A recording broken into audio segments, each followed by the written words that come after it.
সবচেয়ে নিকৃষ্ট নারী কে জানেন? সবচেয়ে নিকৃষ্ট নারী হলো যে একটা পুরুষ বিবাহিত জেনেও তাকে বিভিন্নভাবে আকৃষ্ট করে, একটা সুন্দর গোছানো সংসার এলোমেলো করে আনন্দ পায়।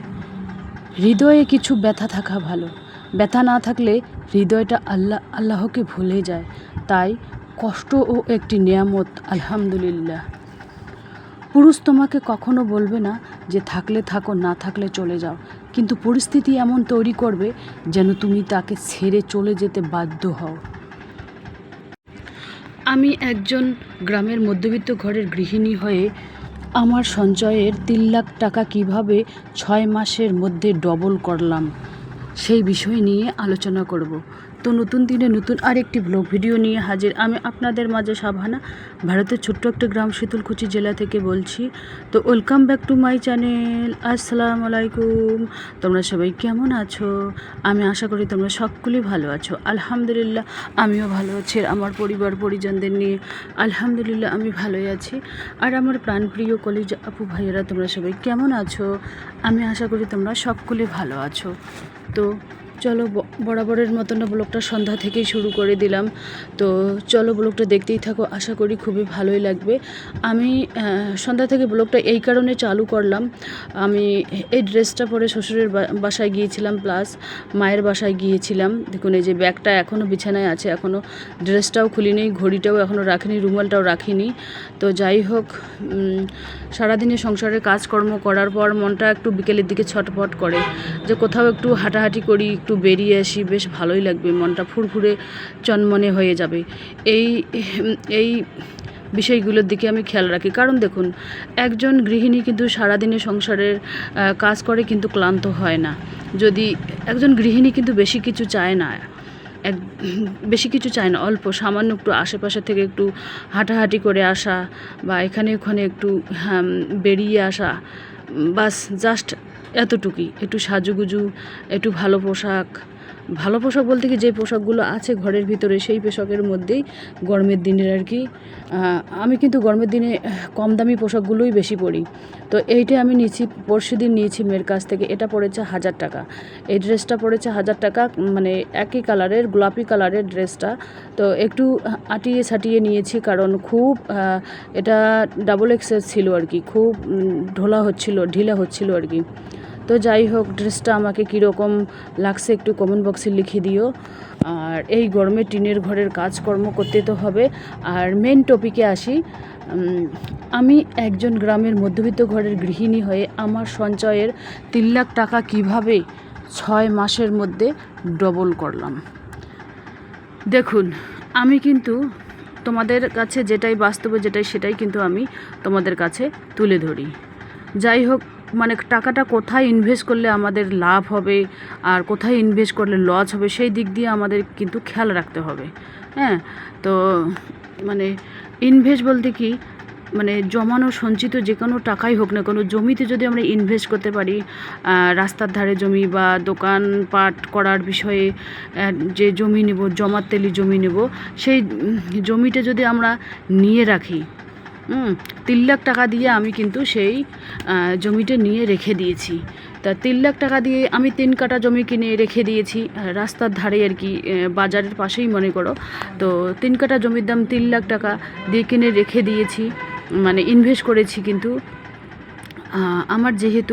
আমি যেহেতু ইনকাম করি 10,000 প্লাস, তো সেই টাকাগুলো কিন্তু আমি ওই সঞ্চয় করার পর আমি কিন্তু ওই ইনভেস্ট জমির কাছেই করি। কারণ অন্য জায়গায় ইনভেস্ট, যেমন গোল্ড কিনলে, গোল্ডে যদি ইনভেস্ট করি, গোল্ডের যা দাম বেড়েছে ওটা আমার কেনার সাধ্যের বাইরে হয়ে গেছে, সেই জন্য আমি গোল্ড কিনবো না।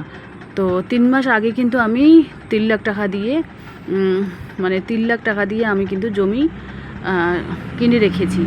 আর ওই জমি এখন আমি বিক্রি করলাম কত জানো?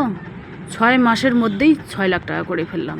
তো এই 6 লাখ টাকা যে করে ফেললাম 3 লাখে, আবার 3 লাখ টাকা ইনকাম করলাম। তো ওই 6 লাখ টাকা দিয়ে আমি আলহামদুলিল্লাহ ভাদ্র আশ্বিন মাসে বাড়ির কাজ শুরু করব। কারণ এই বৃষ্টিতে তো বাড়ির কাজ শুরু করা যাবে না, আশ্বিন মাসেই শুরু করব। কারণ আমাদের বাড়িটা খুব ভাঙাচুরা, ছাদের তো দেওয়া আছে, প্ল্যানিং করা আছে, কিন্তু ছোট ছোট পিলার আরও মোটা করে গাঁথতে হবে, রড মোটা দিতে হবে, অনেক খরচ আছে আর কি।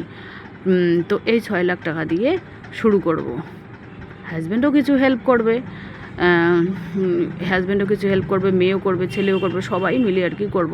কারণ দেখুন, একের বোঝা 10-এর লাঠি, যে কোনো কাজে করো না কেন একের বোঝা 10-এর লাঠি। সেই জন্য আমরা সবাই মিলে যদি একটু হেল্প করি, আর যদি আর কিছু টাকা লাগে 1-2 লাখ, তো লোন নিয়ে করব। লোন নিলে সবাই মিলে সেই কিস্তিটা চালিয়ে দিতে পারবো।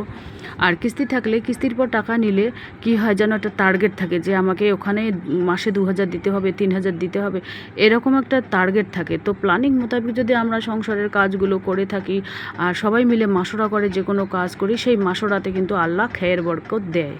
আর যদি হুটহাট করে একা একা প্ল্যানিং বা মাসোরা ছাড়াই কাজ করি, সে কাজটা কিন্তু সাকসেস হয় না, আর সেটা কাজ আল্লাহও কবুল করে না। ওই জন্য আমাদের আমরা যে কোনোই কাজ করি না কেন, ফ্যামিলির সাথে একসাথে বসে মাসোরা করে কিন্তু সেই কাজগুলো করব। হ্যাঁ, এটাই হচ্ছে মেন কথা।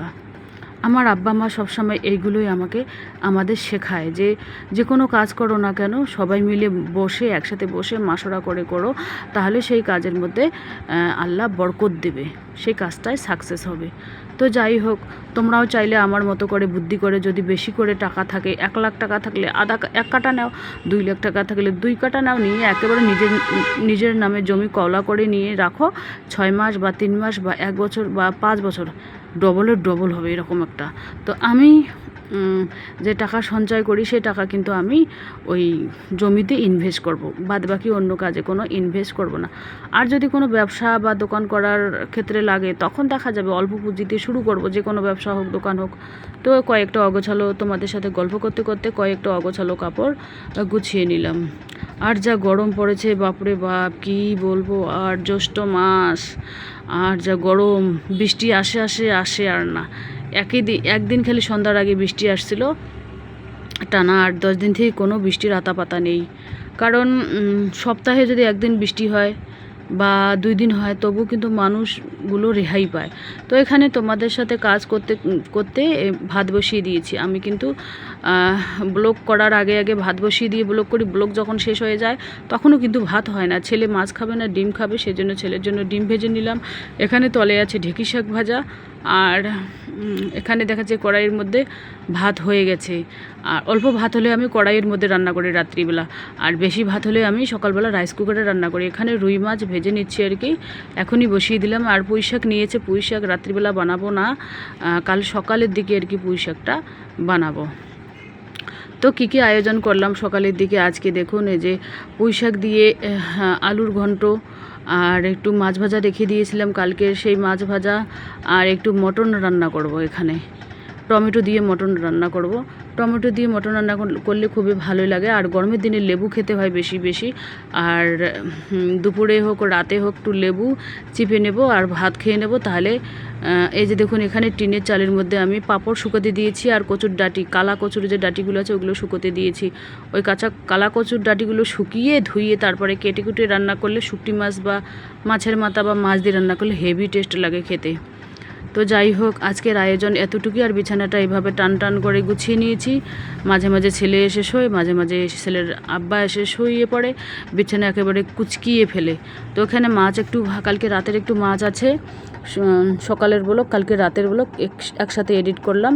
আর এই যে দেখুন, বিকেলের দিকে চলে আসলাম শ্বশুরের বাসায়, শ্বশুরমশাইকে দেখতে চলে আসলাম। আর আমরা যে সুপারি গাছগুলো গাড়ছিলাম সেগুলো দেখতে, যে দেখুন আমার শ্বশুরের টিনের বাসা কত সুন্দর। কারণ এরা এখন এই ভাঙাচুরা বাড়ি দেখতে পাচ্ছেন না, ওইদিকে বাড়ি করতেছে ওরা, ওই জন্য ভাঙাচুরা দেখতে পাচ্ছেন। তো ভাসুর আর যা বাড়িতে নেই, কোথায় যেন গেছে। আর ভাসুরের ছেলে ট্রাক চালিয়ে এসেছে, তো ঘুমিয়ে পড়েছে রাত জেগে। আর এই যে দেখুন, আম গাছটাতে যা আম হয়েছে হেভি। এসে দেখি বাড়িতে কেউ নেই, খালি শ্বশুরমশাই আছে। এই যে দেখুন, আমার শ্বশুর কিন্তু খুব হেল্প করে, যে খড়িগুলো এইভাবে রেখে দিয়েছে। আর এই যে দেখুন, শিল পাথরগুলো রেখে দিয়েছে। এখন আমার শ্বশুরমশাই কী করবে, মুরগির ছানা হয়েছে, 4-5টা মুরগি পোষে, কিন্তু আমার শ্বশুর পোষে, আমার যা পোষে, ওদেরকে ভাত দেবে, পানি দেবে। যে দেখুন বালতিতে নিয়ে গেল পানি। আমার শ্বশুর কিন্তু খুবই ওইগুলো পছন্দ করে, মুরগি পোষা, মুরগিদের বাসা তৈরি করা, কবুতর পোষা, কবুতরের বাসা। আমার শ্বশুরমশাই নিজেই বাঁশ দিয়ে তৈরি করে, কিনে না আর কি। একটা মোরগ মুরগি ছেড়ে দেওয়া আছে বাচ্চা সহ, বাদ বাকিগুলো কিন্তু বাঁধা আছে, মানে দড়ি দিয়ে একটু করে জায়গায় বাঁধা আছে। এই কারণে বেঁধে রেখে দিয়েছে আমার শ্বশুরমশাই, যাতে মানে বাইরে না যায়, ভিজি বাড়ি বিলেই বাচ্চাগুলোকে খেয়ে না ফেলে, সেই জন্য আর কি প্রত্যেকটা মুরগিকে জায়গায় জায়গায় আর কি রশি দিয়ে বেঁধে রেখেছে, ওইখানেই খাবার দেয়, সন্ধ্যার দিকে তুলে রাখে, যখন বাচ্চাগুলো বড় হয়ে যাবে তখন কিন্তু খুলে দেবে। তো যাই হোক, গ্রামের মধ্যে এভাবে ঘরোয়া পদ্ধতিতে মুরগি মোরগ বাচ্চা পালন করা হয়। তো শ্বশুরের বাসা থেকে এসেই বাপের বাসায় চলে এসেছি, এটা হচ্ছে সন্ধ্যার সময়।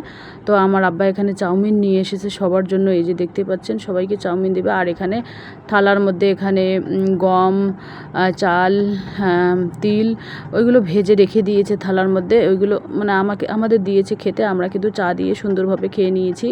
আর অর্ধেক আছে আমার আব্বা আর আমার বোনের ছেলে খাবে আর কি। তো চলো আজকের ব্লগ এ পর্যন্তই, ততক্ষণ তোমরা সবাই সুস্থ থাকো, সাবধানে থাকো, টাটা, আল্লাহ হাফেজ।